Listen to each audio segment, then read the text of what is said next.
You're listening to Checking In, a self-help book club hosted by Adam and Amber, where we read self-help books each week and sit down to talk about them. Disclaimer: the opinions recorded on this podcast are our own and do not reflect the authors mentioned here. Hello, folks. We're back. This is episode 6 of Checking In. Special nighttime episode. Well, they don't know that we've been taping all the other episodes during the day. It's after dark. Yeah. Self-help after dark. This is really going to be a self-help after dark episode. And there's reasons for that. You know why, folks? Because trigger warning. Yeah. Trigger warning. It's okay. Like, before you stop and just, I can't do this today. This whole book is about trauma. So if you have trauma issues, you need to find like a good time and a safe place to listen to this. This is going to be a good one. Have y'all heard of The Body Keeps the Score? That's what we're doing today.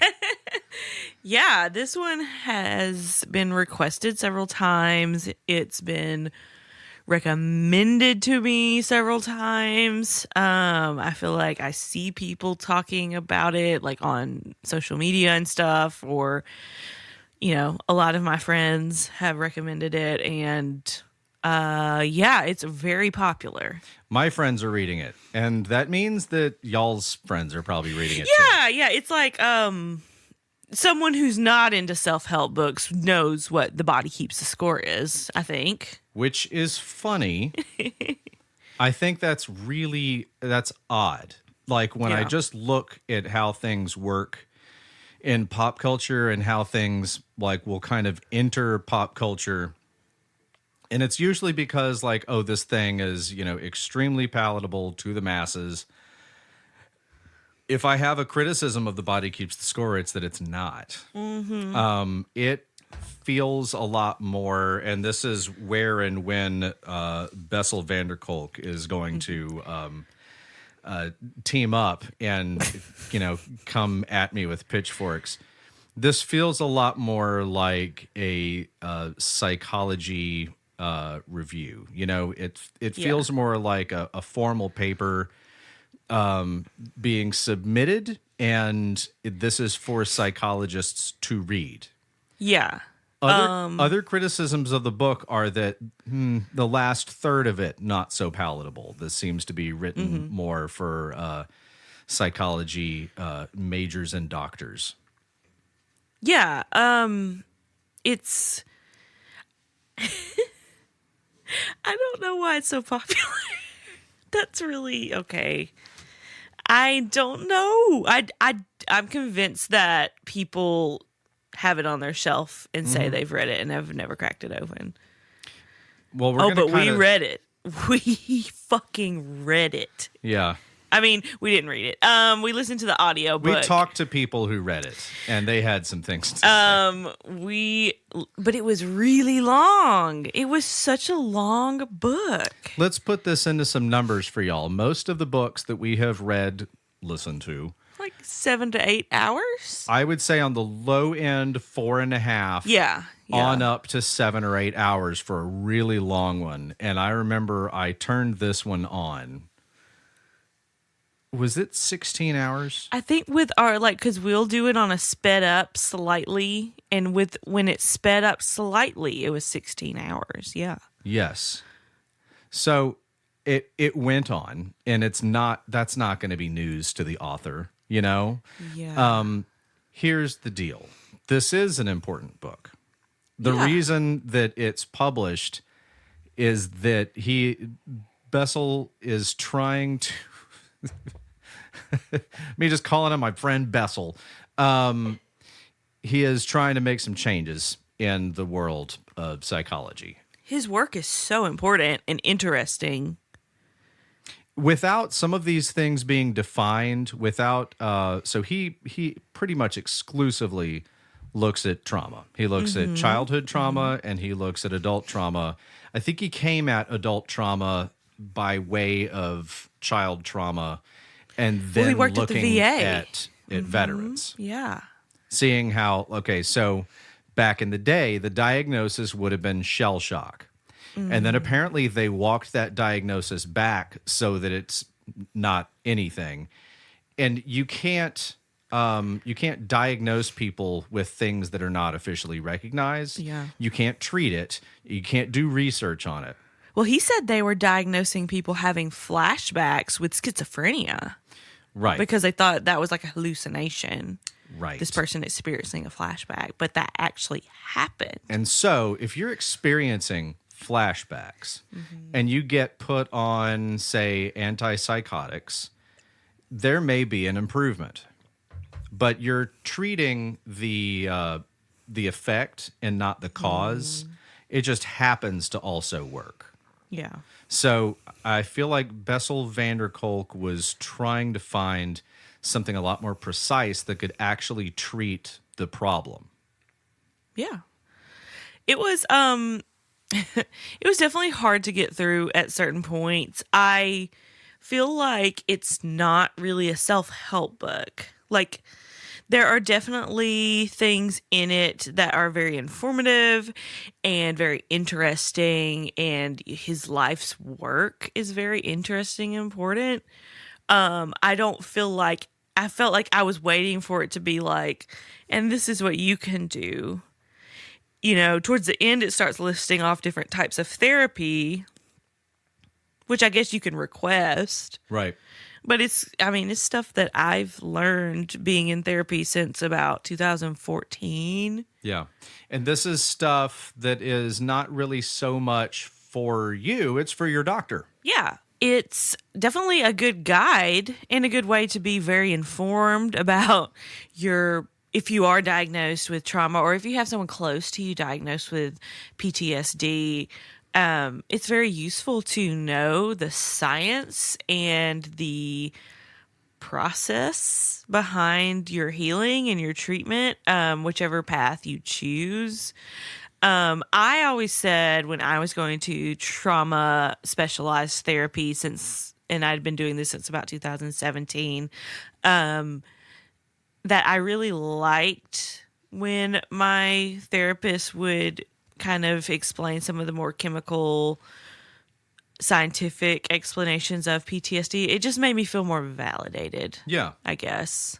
I also felt like I was validated every time basically he would describe me in the book. Mm-hmm. That can, there's that like, oh, that's me. Yeah. Moment. And, that can lead to some breakthroughs on its own of just like sitting there and thinking about like, okay, all right, so here's the things that he's recommending for these people.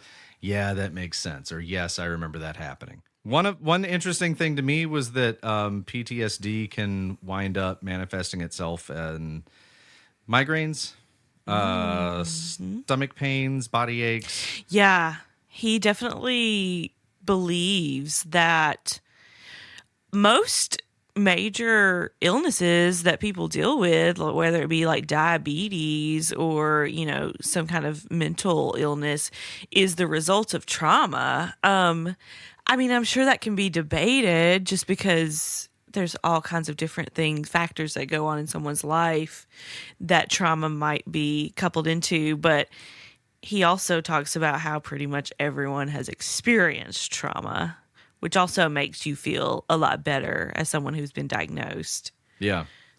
There were studies that have been done where this is awful, so brace yourself for this next part.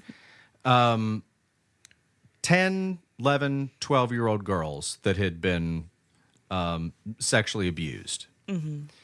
They interviewed them, did tests on them, and I don't mean like over a period of 6 weeks or anything. I mean like, obviously they're admitted to the hospital, they're examined, and let go. And 10 years later followed up with them, and they had some pretty interesting findings against a control group. Mm-hmm. Most of these girls did wind up having familiar issues across the board. Right. Like they all kind of tended to go into a certain group of like, these women are all sick all the time, stuff like that. But it can have a pretty major effect on the rest of your life because it seems to change your trajectory. And I don't know if that is the body literally keeping the score or if it's just that like they've all gone off on these same directions, which caused similar decision making. And it kind of doesn't matter either way. There's a correlation. Yeah. Well, and also it seemed like his studies that he would cite or that he had conducted himself were talking about how people who experience childhood trauma often get into more social disasters, as far as just like addiction and prostitution and all kinds of just being mistreated and abused over and over and over again. And I remember one of his explanations was it's people kind of falling into the fear they know. Yeah. I thought that was like really profound. I had a profound few moments. One of them was it made me feel like I was a teenager again. He refers back to this point a few times. This is kind of funny. This is the point that I mentioned to you yesterday that I couldn't remember, even though every single time he said it, I had a damn eureka moment, which, that's kind of a red flag.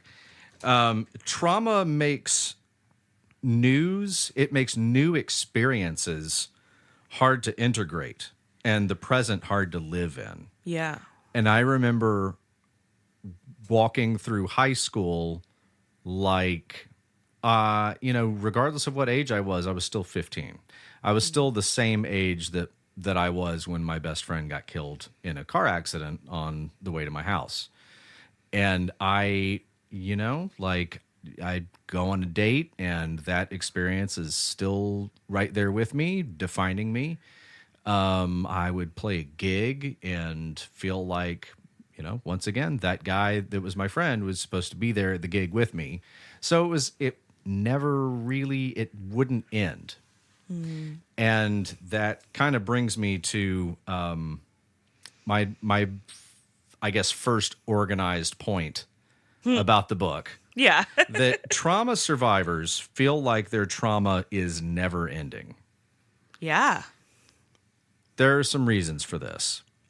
One is it essentially tricks our brain into behaving incorrectly.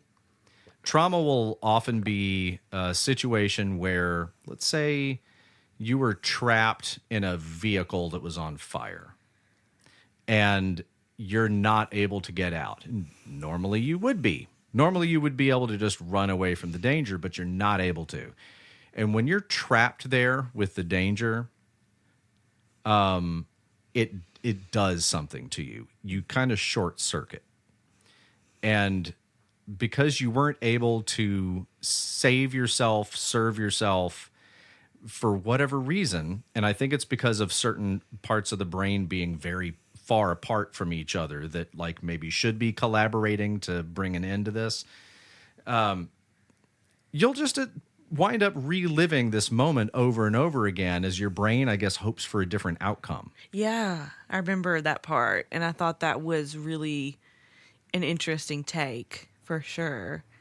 Because, I mean, people in lives where they've experienced trauma go in a lot of the same patterns over and over and over with issues we've talked about previously, like raw spots and hard things in their relationship that can be on the scale of, you might just have an anxious attachment style you need to work on versus these are some really serious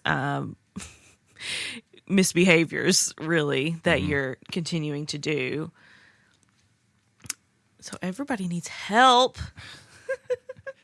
Everybody should be reading these self-help books with us. So here's kind of an important point. Like, well, what's the difference between trauma and a raw spot? To kind of glue a couple of our books together. You just talked about raw spots, but trauma would be when you relive trauma, you are doing exactly that. It's happening all over again for you in the present. You're having the exact same sensations. You're seeing the same things. You might even smell the same smells. The parts of your brain that observe and take in the present around you, they light up when you're experiencing one of these traumatic flashbacks. Yeah. It really is like it's genuinely happening at that moment. Yeah. No, I've had terrible flashbacks through my own journey with PTSD. Of course, I've experienced kind of depression and anxiety, and even depression that was more clinical. But the flashbacks were a really, really big symptom for me, as well as nightmares, just the horrific, awful, terrible sleepless night type nightmares. Yeah, it really seemed to me like these traumatic flashbacks were essentially nightmares that are happening while you're awake.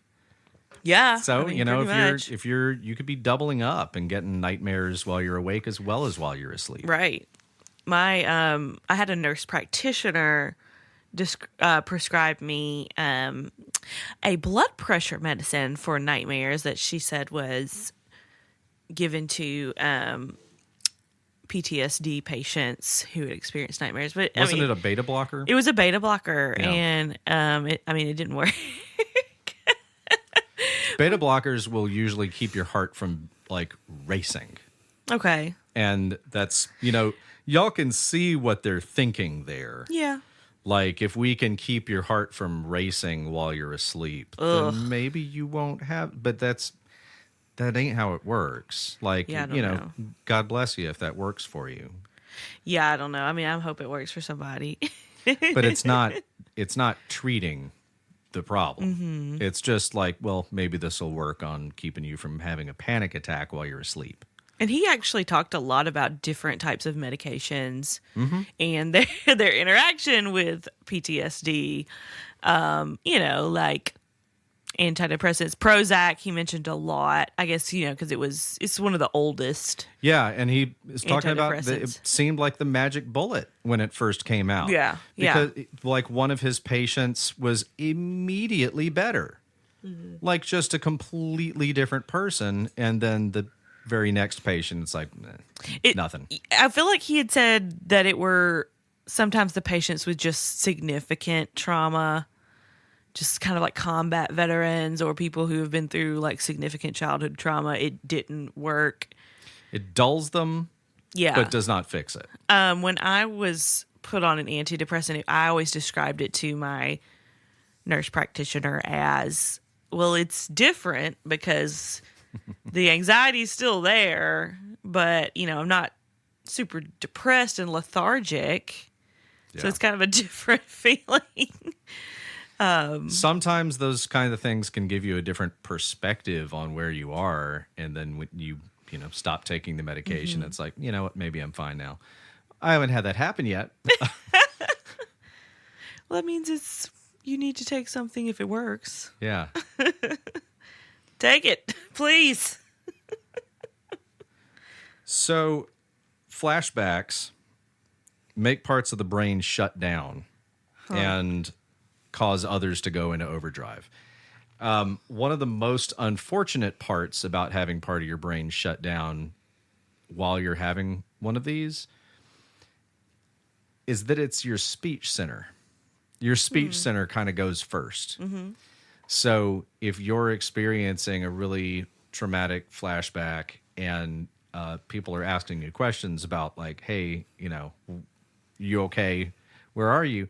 It's going to kind of seem like you're talking to somebody who's like not even in their body at that moment. Yeah.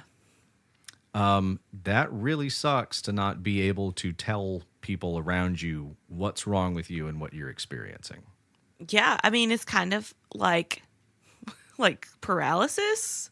Yeah. Like sleep paralysis. I mean, when I'm dreaming also, my dream self is very limited. Like I can't speak or do, the types of actions I need to like get out of the situation. Like for some reason I'm being prevented in some kind of paralyzing way. Yeah.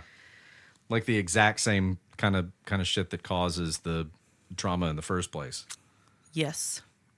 Constantly being trapped there by the sleep paralysis demon. Y'all have seen the sleep paralysis demon, right? Hasn't everybody seen that? Lol. I really liked when he would talk about which these are things that I know that like my therapist tells me, but it's, he's talking about it. It's like almost like I'm in a relationship with my therapist and I need someone else to tell me. But no, he talks about how your rational brain is not going to be able to tell your emotional brain to chill out. No. Like you would if you were not activated. Right. Whenever you're triggered or when you're having a moment. Sure would be cool if I could be cool right now. Right. I'm like, I know that everything's fine. And in the aftermath, I'm always like, I feel so stupid. And my therapist is always like, you can't tell yourself. And Mr. Kolk says the same. Yeah. You can't. I mean, that's just not a thing. And I'm just like, but why? Shame is big in this book. Shame is a big driver of these traumatic experiences, and shame is a big symptom of people that can't shake them. Yes. He had a lot to do with a big lawsuit against one of those priests. Oh, right. Oh, my gosh. And so many grown men were coming forward saying, I've never come forward before because I thought I brought this upon myself and I felt shame all these years. While other people that he was helping in the book did not remember it until they saw the news. Oh, my and gosh. Then there it is. And they'll get, when it's one of these, when it's like a forgotten or repressed memory, because this is one of the nice things that the brain does to protect you from these traumatic things, is it'll just hide it. It will find a little corner of your mind to tuck it into where it's very unlikely you're ever going to go again, and it will hide it for you. The only problem is that they can be reawakened by similar instances. Like this guy was saying that, he was in the middle of having sex with his girlfriend and she said something that reminded him of the priest and he freaked the fuck out. Yeah. Which was probably very hard to understand in the moment. But we're all sitting here going, yeah. Yo, yeah, absolutely. Now that I know what's going on, this guy was molested and his girlfriend whispered something, kind of out of character in his ear. She being a freak. Yeah. Being freaky. Turns out she was a slut. In a good way. Slut. We're all sluts. And we're all traumatized. Maybe it's the traumatized sluts. Maybe that's the name. I don't need any traumatized sluts. Bitches be crazy. But there's a reason why you get these disjointed memories back, and it's because the during trauma, the parts of your brain that will kind of like string things together into a story and the speech center are both repressed. So you don't get a story back. And you also don't get something back that you can put into words easily. Yeah. In fact, a lot of his treatment is trying to draw these people. Yeah. He's trying to draw them into words, trying to like bring these things up in a safe setting. And I'm talking about EMDR now. Yeah. Where he's doing EMDR on his patients and just getting them to keep on talking about the crazy shit that happened to them while they're in a safe place, and he's like moving his finger back and forth, trying to get them to recall everything that happened. And if their mind wanders to another incident, he lets them do that because it's probably connected in some way that they don't understand yet, and just keeps them going. So, Not God, ASMR. this was a EMT. EMDR. Yeah. This is ASMR EMDR. I think our readers were probably all 1 second ahead of me on that. That chapter and that part with that poor man and his experience was so heartbreaking. But I was listening to it when I was in line ordering Chick-fil-A. How dare you? And the guy taking my pleasure, how a wonderful day we're having, blah, blah, blah, Ephesians 12:24. And it's just like, he heard it and he was like, what the fuck? It's like trying to turn it down, like frantically, like, sorry, can I have a chicken biscuit? Were you reminding him of his priest at that moment? No. Dun, dun, dun. I was just like, oops.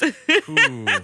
So if y'all have listened to this far, kind of feeling like I have experienced some weird things and not understood what these flashes were, there's a really beautiful passage in here that it's actually a quote. It's not from the author, but he says that these traumatic memories, in trying to talk about them, it's like trying to retrieve jewels from a deep, dark well with thick leather gloves on. So you can't see these things and you can't feel them, but you're still supposed to bring them up somehow. Like, just go easy on yourself. It's hard. Yeah. It's going to be hard to get all of these things. Yeah.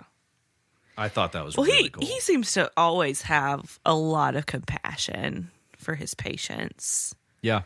I always really liked that. I mean, I know that's was he supposed to do, but not every person. Sometimes like that. I'll tell my therapist, like, yeah, I know I come in here once a month to like pay you to give a shit about what I have to say. I have a very skeptical view of that kind of thing. Like, I don't know, man. I get skeptical of like my therapist saying like, "Oh, you're not. No, that's not stupid." I'm like, you're stupid. I feel like you're lying to me. You should tell them that next time. No, I mean, I'm like, it's hard for me to believe that is, usually what I try to respond. Would you tell me if I'm stupid? Yes, I totally would. Here's your bill. Like,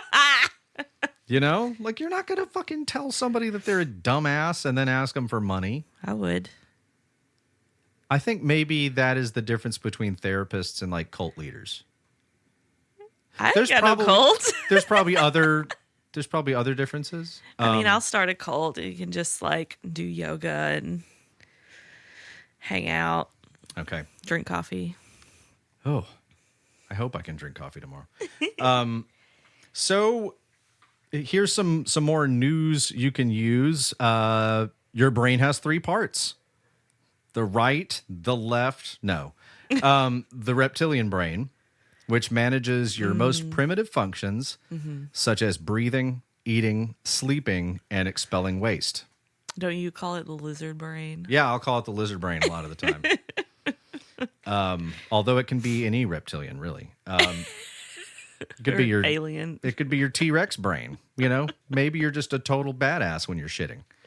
The limbic system, which I have learned about in therapy, it's the mammalian brain. It developed a little bit later.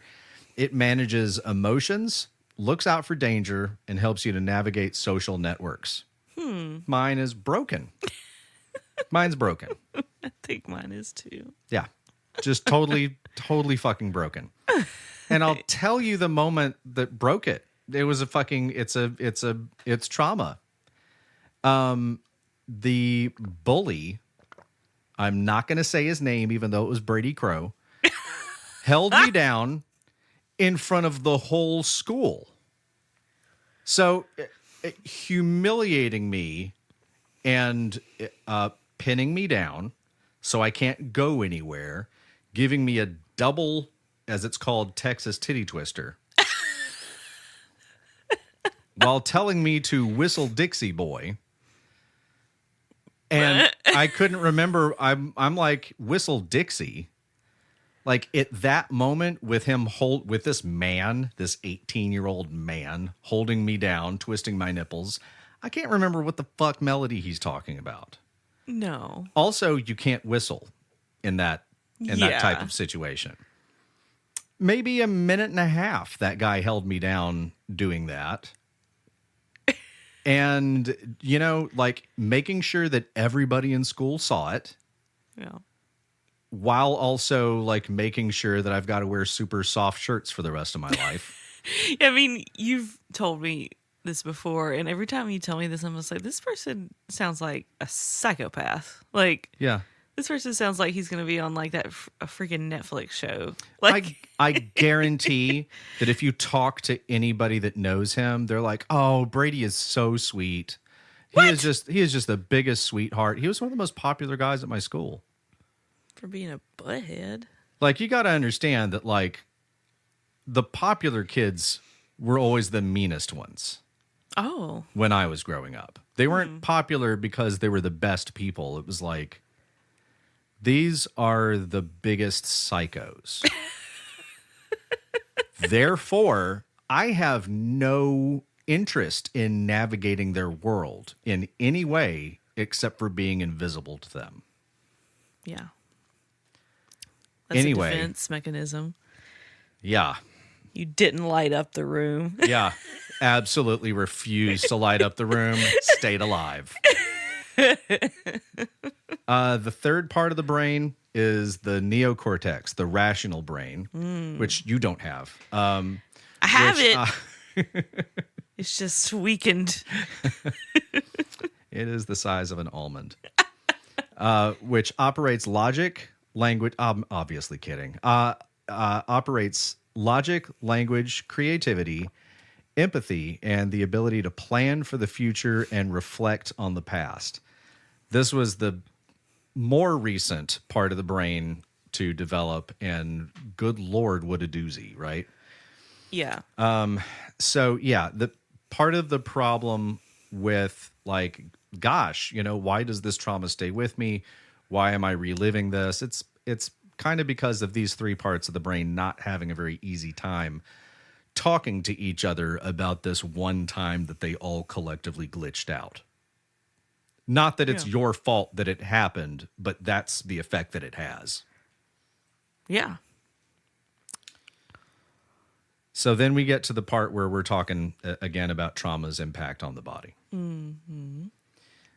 Mind and body, and God, I've been seeing this word a lot while I've been looking at Reiki stuff, is mind body, body mind, being referred to as one thing. Mm-hmm. So emotions can give you physical sensations, right? Like butterflies in your stomach, or you might have a very expressive face that tells everybody in the room exactly what you're thinking when you hear total bullshit. By the same token, physical sensations can impact your mood and emotions. Like a warm, soft breeze can put you at ease, while loud, clanging noises will put you on edge. Yeah. Trauma and flashbacks can cause intense emotions and physical sensations that are so overwhelming that survivors cope by suppressing both their emotions and physical sensations. Yeah. Ooh, and I think this is where we get to like, this is why people are getting sick, he says. Yeah. Because they're holding this stuff in, they're repressing their own reactions to things, that like deliberately underreacting to everything, which hey, that's what I do.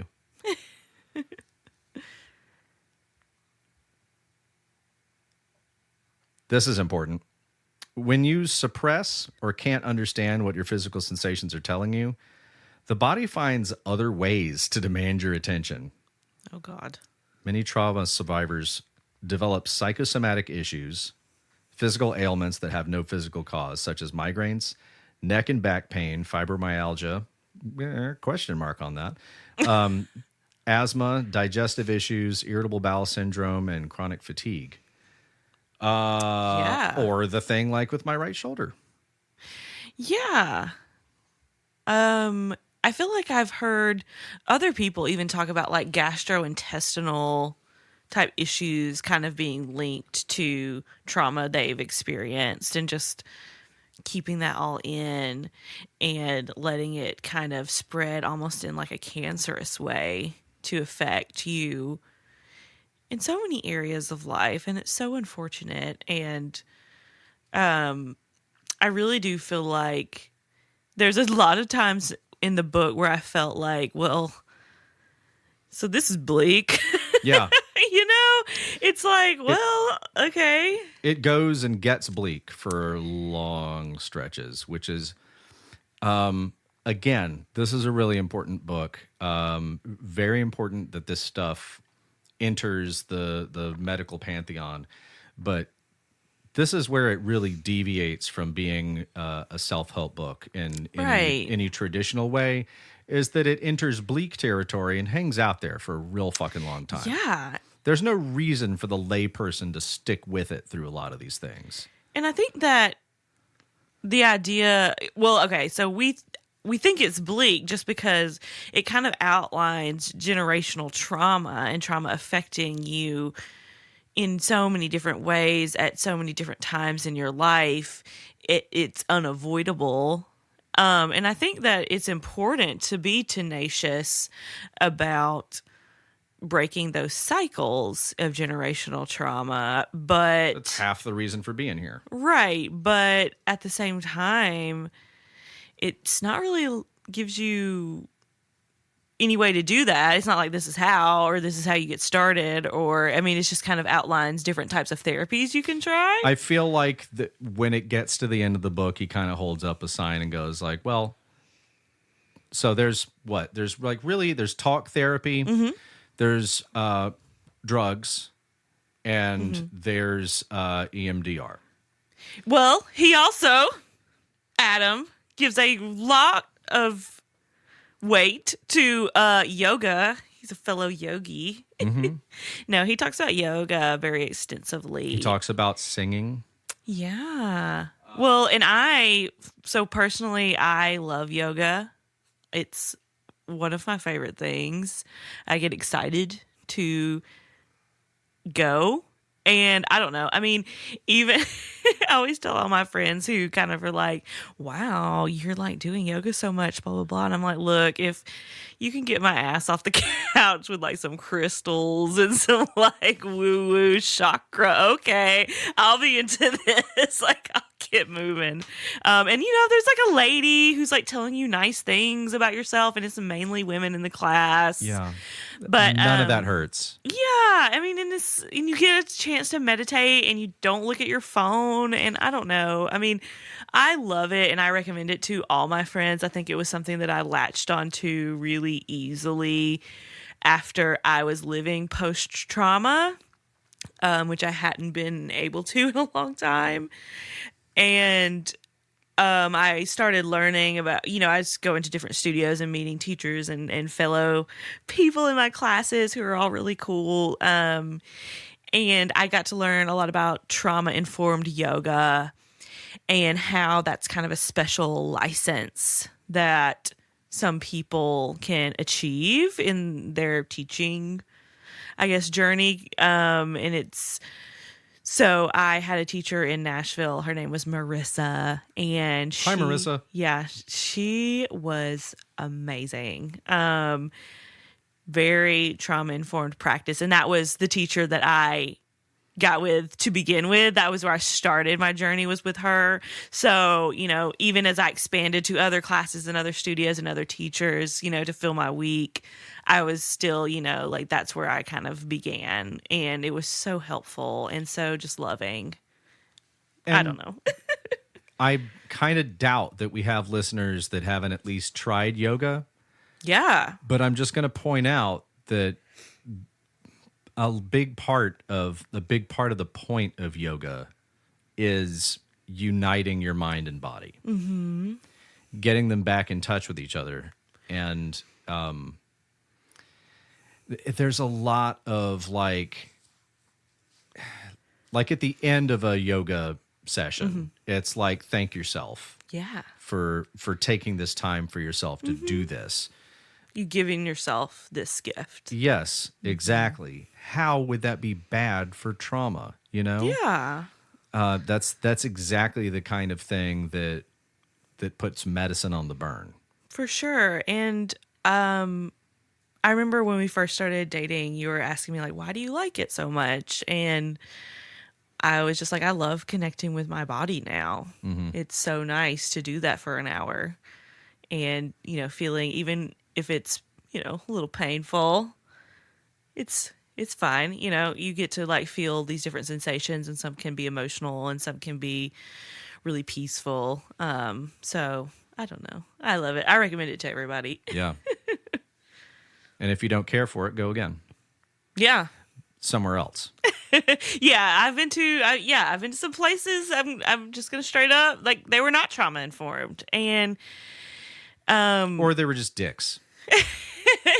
And that you're not going to jive with everybody. Right, yeah, for sure. So don't go to a yoga place. Well, it's kind of like therapists, which I hope everybody listening would know. Sometimes you're not going to jive with certain therapists, and that's not anybody's fault. That's just not your place. I've had friends that did not at all jive with their therapist that kept on going for like 2 years, and then it was like, hey, why are you doing this? Just go see someone else. And there's the whole problem of like, well, they're out of my network. Oh, right. That sucks. Yeah, that sucks for sure. Yeah. Because you need to be able to try a different one. If you're every week you go and you're like, he's a dick. Oh, no. So it feels like I say a whole bunch of stuff, and then what they say back is like they were listening to someone else. Mm-hmm. Was he playing Tetris while I was talking? Right. I mean, and I've had friends who told me, like, oh, I don't want to go to yoga because I don't want anybody to look at me, and like when I'm like, first of all, it's not that hard. Like, I mean, of course, if somebody has some certain physical issues, then yes, certain things might be a little difficult, but there are so many different ways to get the same sensations and benefits that you can try different things, and a trauma-informed instructor would know that. But also, everybody's so in their zone. Like, nobody, at least I don't know. They're not paying attention to you. Right. Nobody's paying attention to me. I mean, at least I don't think so. I mean, people could be like, what is this bitch doing? But I don't know. I'm like so in my zone that I'm just like not. I mean, you can obviously see people in your peripheral, but like I am not thinking or looking at anybody else or even. And especially, I feel like the type of community you're in your yoga practice says a lot too. Like, even my teacher today, I didn't even tell you this, Adam. She was like, if you need to like take a break or if you need to come out of a pose early, nobody here is going to judge you for that. And I was like, that's right. I knew that. Right. But thank you for saying it. If someone came up to me and said, would you judge me for coming out of this pose? I'd be like, of course not. Do your thing. Yeah, this is a really easy pose. Fuck you. Fuck you for being in front of me while I'm doing this. Of course not. Was it the lady that sings? Yes.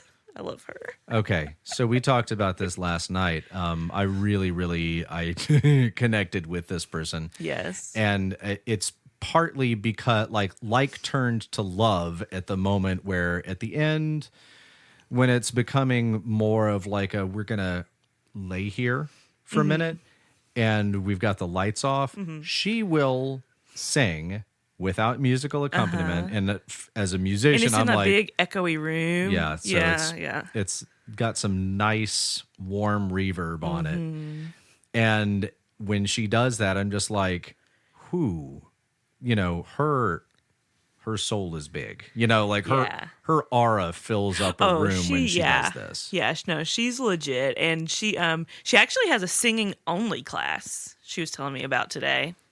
I mean, I can't say that I would personally like that, but I mean, I was like, that's really cool that they offer that. But anyway, we got okay. Let's keep on with the tangent though. Like, what do you mean singing only class? She said it was like a lot of chanting and singing in the group with her leading. But there's still yoga. Well, you're just kind of you'll be sitting on your mat. From what she said, and then chanting and singing and breathing, breath work. So that's yoga. And then she said a lot of it's in Sanskrit and a lot of it's in English. Whoa. So she does that certain nights of the week. She was telling me about. I was like, that's interesting. So if y'all are going somewhere where there's not a lady that's singing, doing a vocal only class, just drop them. Not necessarily, but walk in there tomorrow special. And be like, "Hey, when's the singing only class, assholes? When is the sing along?" Yeah. No, seriously, that does sound That's really like the cool. other woman at this other studio that I really liked. She would after every class she would bring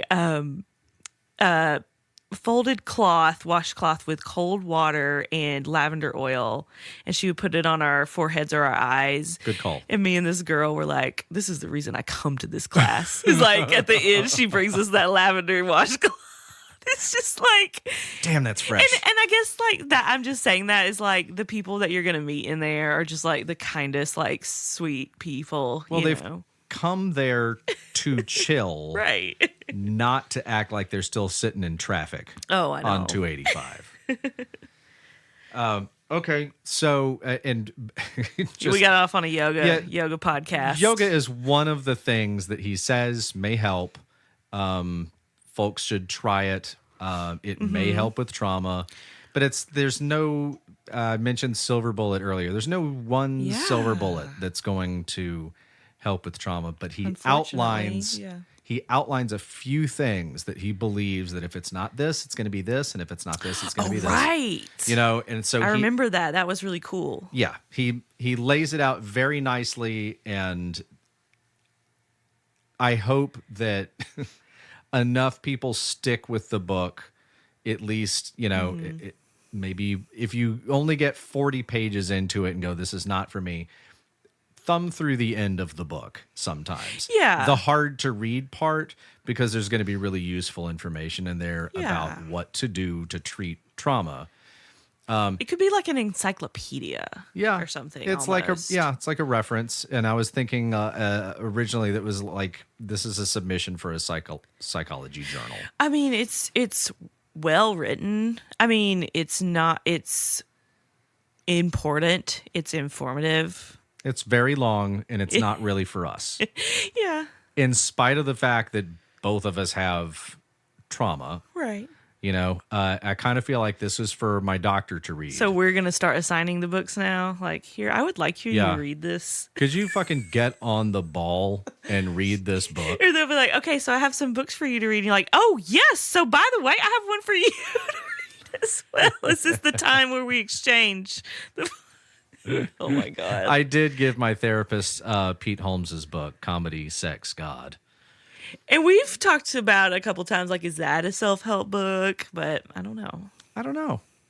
Maybe it'll be in a soon episode. It might be. I hope so. He's funny. He is funny. He seems like he's a really sweet guy. Maybe we can have him on to discuss it. Oh my God. I would cry. I'd probably laugh. If I would cry, that would be really weird. Why? Please stop. I'm sorry. All right. Well, it kind of seems like we have reached the logical conclusion of the book discussion. Amber, do you want to give us the socials? But man, I really would like to hypothetically have an audiobook where Bessel reads it in his accent. He's a cute man. That seems like it would be the jam. He's a very cute man. What's our socials? So I'm going to tell you Bessel's. Yes. His is just at Bessel_van. Whoa. Yeah. No der Kolk. No. Wow. And he posts like lots of really cute pictures, but he also posts really cool quotes that are very informative in relation to the Body Keeps a Score or other trauma type Instagram accounts, which is cool. What about pictures of food or memes? I'm not seeing any memes. There are a lot of Body Keeps a Score memes. Deservedly. Which I thought was really funny just because this book is really popular. Like, I remember it's like at Urban Outfitters, you know? Like, it's a popular book. It's in like... And we were saying, we kind of feel culture. like the people that pick it up from Urban Outfitters, like no slight to y'all that picked it up at Urban Outfitters, but y'all ain't reading this book. Yeah. I was just like, why are so many people like really... I was just waiting for it to be like super just insightful and life-changing. And I mean, it was just kind of stuff that I'd learned in therapy already. I think there's a reason for that. Yeah. I think there's a reason for that. I think therapy probably got it from this book. Yes. But anyway. I would love to hear from the listeners that have actually read the book. Why? Like we did. You know? Like, oh, well, I just want to know, like, why they like it if they have actually read it. Like, not why? that it's unlikable, not Yeah. that it's bad, Yeah. but like this is kind of a slog for the layperson. Right. So if you got all the way through the book, I'd like to hear like what drove you. Yeah. You know? And I hope nobody minds me saying this. Like, I, of course, like appreciate all things artistic, and if this was a life-changing book for you, I'm so glad it just like wasn't there for me. And I'm always going to keep it 100. I'm always going to keep it 100 on this Checking In podcast. Yeah. At checking.in.podcast on Instagram. Smooth. All right. So do we know what we're doing next week yet? We haven't talked about it. I kind of wanted you to pick because like the last like 3 we've done, you've not been like that into. Do you think that I didn't plant the ethical slut myself? You thought that was your idea? I inceptioned My that. therapist recommended that book, like I said. And the book on gaslighting that we did right after that, do you remember that? No, I remember it very clearly. Adam is in cahoots with my therapist. And they assign books that I need to read together. You know for what? Laughs. You know what I'm saying? Let's do Comedy Sex God by Pete Holmes. That would be so fun. It's arguably not a self-help book, but you'll find it in the self-help You book know what? section. I was thinking about this. Like, some of the Probably. books on our list, like, could be arguably not self-help. But I'm like, you know what? Who makes the rules here? We make the fucking rules. I don't, it's us? Okay. We make the rules, Adam. Okay. So we can read I'll make whatever some the rules. hell we want. And, you know, we're about to go on a trip. So it'll be, like, nice to have a light read while we're, like, on the plane and stuff. Yeah. And spend some time with Pete. I think you already, like, gave me that book anyway. So, Yeah. nice. Yeah, you've got the physical copy. Yeah. So we can definitely, like, thumb through that on the trip. Yeah. But I hope that y'all enjoy spending some time with Pete Holmes and his book. And he outlines pretty clearly how he goes from being raised in super duper, well, actually conservative Christian isn't even the right word. It's evangelical. Yeah. How he goes from being raised evangelical to having his own beliefs about what God and the universe. We had very similar upbringing from what I read. And some things I was like, whoa, that's wild. That's really messed up. The place that he got but- to is very similar to the place that I got to. And I find it interesting that he came at it from a completely different way, direction. But that'll be for next time, folks. That'll be for next time. We appreciate you so much. Bye-bye. Thank you so much.